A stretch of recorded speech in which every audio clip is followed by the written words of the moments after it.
Hi, my name is Kian Shin. I'm the presenter for Group 5, and today I'll present an analysis of interest rate dynamics in the United States and Korea. This topic is crucial in understanding how global economic policies intersect and affect national economics.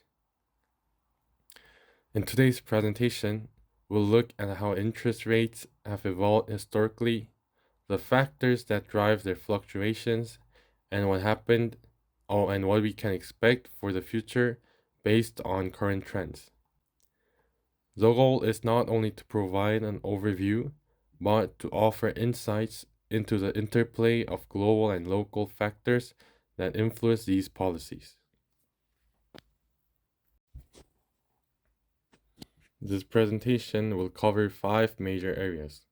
First, we'll delve into the historical context of central bank policies, exploring how they shifted post Bretton Woods. Then, we'll examine the correlation between inflation and interest rates, supported by statistical analysis.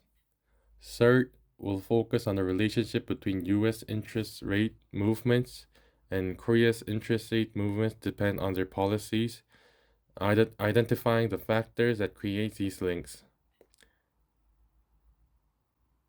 And fourth, we'll move on to the current US economic status and interest rate predictions. And for the last, we'll explain how the Korean current economic status and interest rate predictions are going.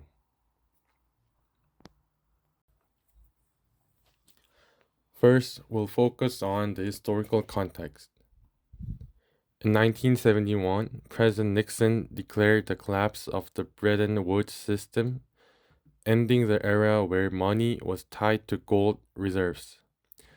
This marked the beginning of the flexible exchange rate system, where currencies were valued based on factors like economic strength and reliability.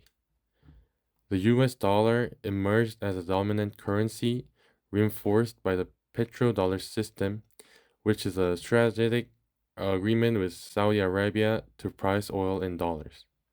Throughout the 1970s and 1980s, the United States maintained its currency hegemony with a strong dollar policy, while central banks worldwide focused on controlling inflation by managing the money supply. This approach was rooted in the Phillips curve, which highlighted an inverse relationship between inflation and unemployment in the short term. However, stagflation in the 1970s challenged this framework, prompting economists like Milton Friedman to emphasize the natural rate of unemployment and the limitations of monetary policy in achieving long term economic goals. As a result, central banks shifted their focus to maintaining stable inflation, leading to the adoption of the 2% inflation target system, first introduced in New Zealand. This system has since become a global standard, fostering price stability, economic predictability, and informed decision making for business and households. Central banks also play a critical role in financial stability, especially during crisis by supplying liquidity, lowering interest rates, and stabilizing markets. These policies have reinforced the US dollar status as the world's reserve currency, shaping global economic stability and informing modern monetary decisions, including interest rate trends in economics like Korea and the United States. Next, I'll explain the relationship between inflation and interest rates. Inflation and interest rates share a fundamental connection, as controlling inflation is one of the primary goals of central banks. Central banks adjust interest rates in response to inflation trends to stabilize the economy and ensure sustainable growth. To delve deeper, let's explore historical data from US and Korea which clearly demonstrates this relationship. Notice that the changes in interest rates tend to lag behind inflation trends. This delay occurs because central banks such as the Federal Reserve and the Bank of Korea react to observed shift in inflation rather than preemptively adjusting rates. For example, when inflation begins to rise, the Federal Reserve increases interest rates to reduce liquidity in the market and curb spending. Conversely, when inflation subsides, central banks lower rates to stimulate economic activity. To quantify this relationship, we conducted a regression analysis that evaluates the statistical link between inflation and interest rates. In the case of the US, the regression yielded a correlation coefficient of 0.71.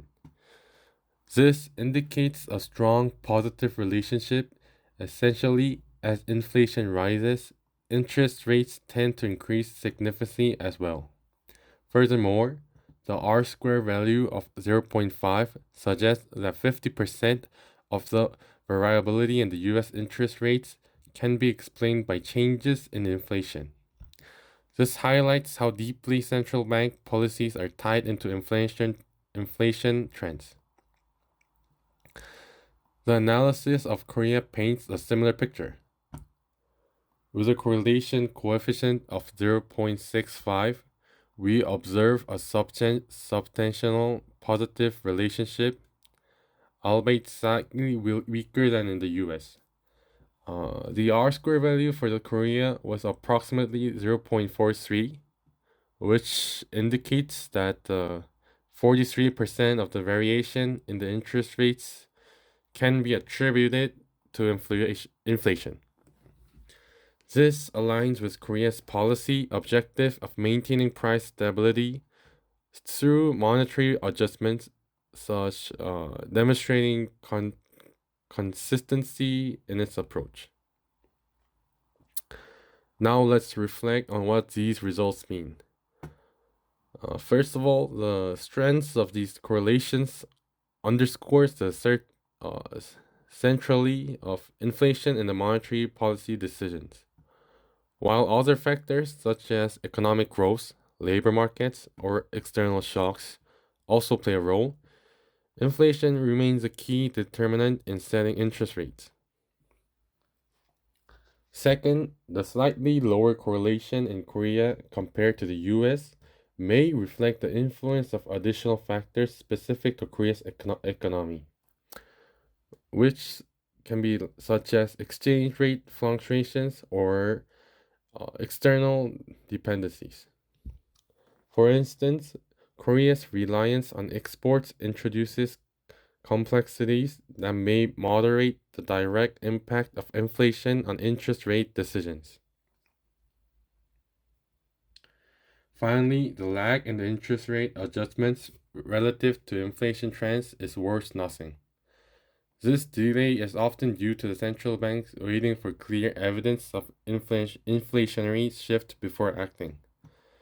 This cautious approach minimizes the risk of overreacting to temporary fluctuations, ensuring that monetary policy adjustments are deliberate and effective. This regression analysis provides more than just numbers. It gives us framework to understand the predictability and constancy of monetary policy responses. In both the US and South Korea, these results affirm that inflation is not just a theoretical driver, but a measurable and reliable indicator of how central banks adjust interest rates. Now, let's dive deeper into the impact of US interest rates changes in Korea. While the Bank of Korea has constantly emphasized its independence in monetary policy, the influence of the global Federal Reserve remains significant.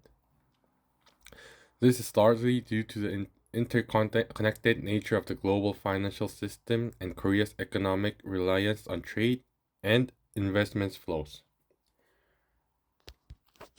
First, let's look at the historical trends. The graph here illustrates the close alignment between US and Korean interest rates over time. As you can see, Korea trends to follow the direction of US interest rate movements through with some lag and less dramatic shifts. This pattern becomes particularly evident during global economic crisis.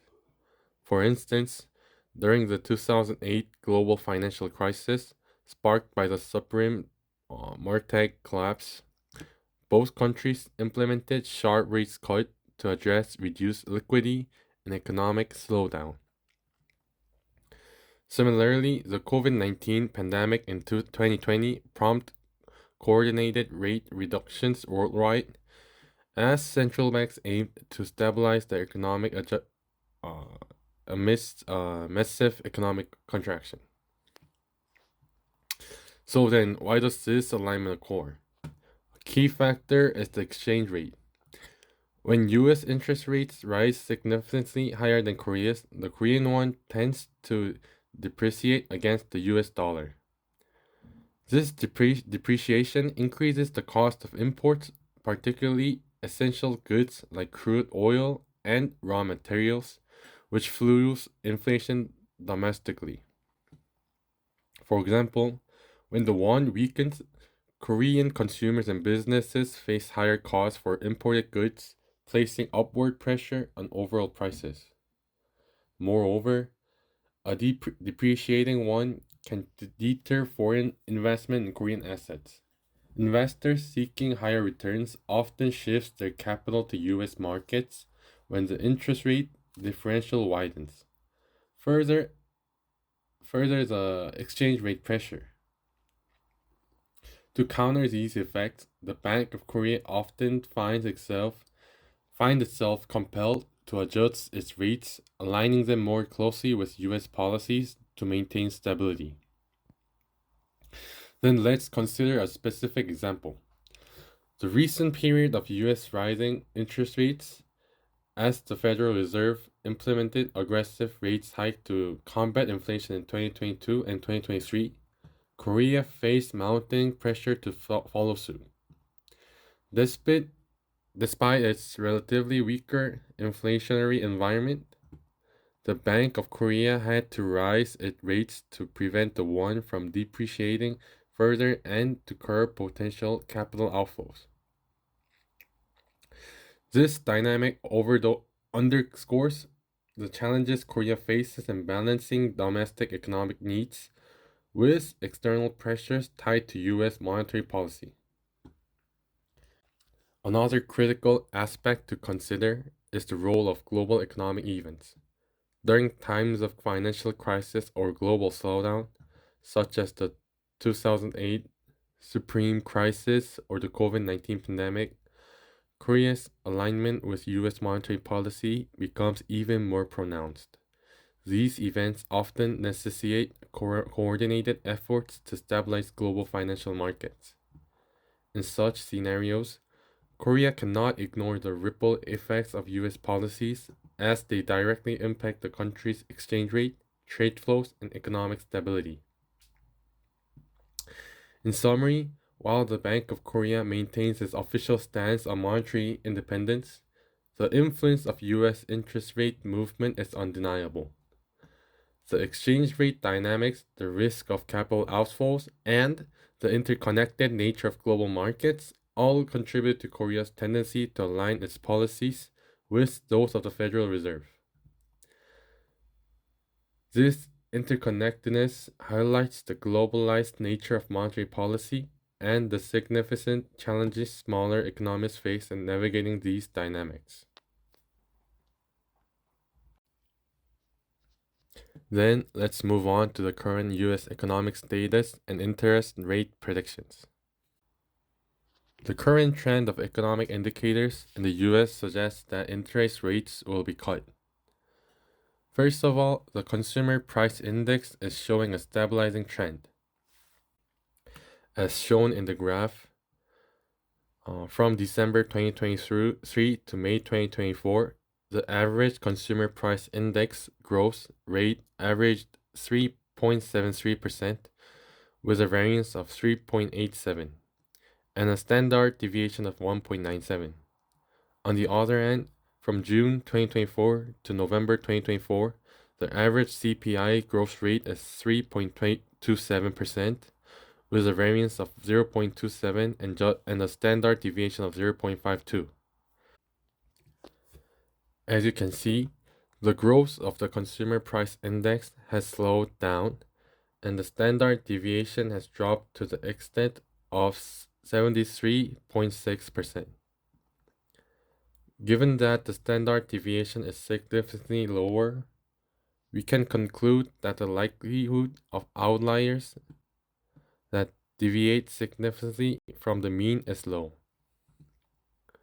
As a result, we conclude that the consumer price index is declining. A decline in the consumer price index expands consumer sentiment. This leads us to infer that interest rates might be cut. For next, we'll talk about the recent trend of lowering interest rates. The graph shows the evolution of interest rates in the United States over the past decade. The US FEA remained at 5.5% for about a year, from August 2023 to August 2024. On August 31st, the rate was lowered to 5%, and on September 18th, it was lowered again to 4.75%. However, our position is not based solely on these two recent cuts. When we analyze the correlation between the first and the second rate changes in the US over the past decade, we found that a positive relationship in 24 out of 27 rate changes, except for 3. The probability of this is 87.5%, which is a fairly high causal relationship. Using this data, we inferred that the US will cut interest rates. For the last part of this section, I'll talk about the deteriorating labor market. The Beveridge curve is a measure of the labor market, expressing the state of employment through a direct comparison of the job openings and unemployment rates. Notice in the black graph that the job opening rates in 2024 has not recovered from the sharp post-COVID-19 decline and is still hovering around 4%. Notably, the unemployment rate has spiked about to 13%. So from this graph, we can see that the job market situation in the US is getting very bad. When the job market is deteriorating, the government can try to stimulate the economy by increasing investment and hiring, which can be facilitated by lowering interest rates. This is done by expanding the money supply to stimulate the economy. Given these trends, we can deduce that the US will cut its benchmark interest rate.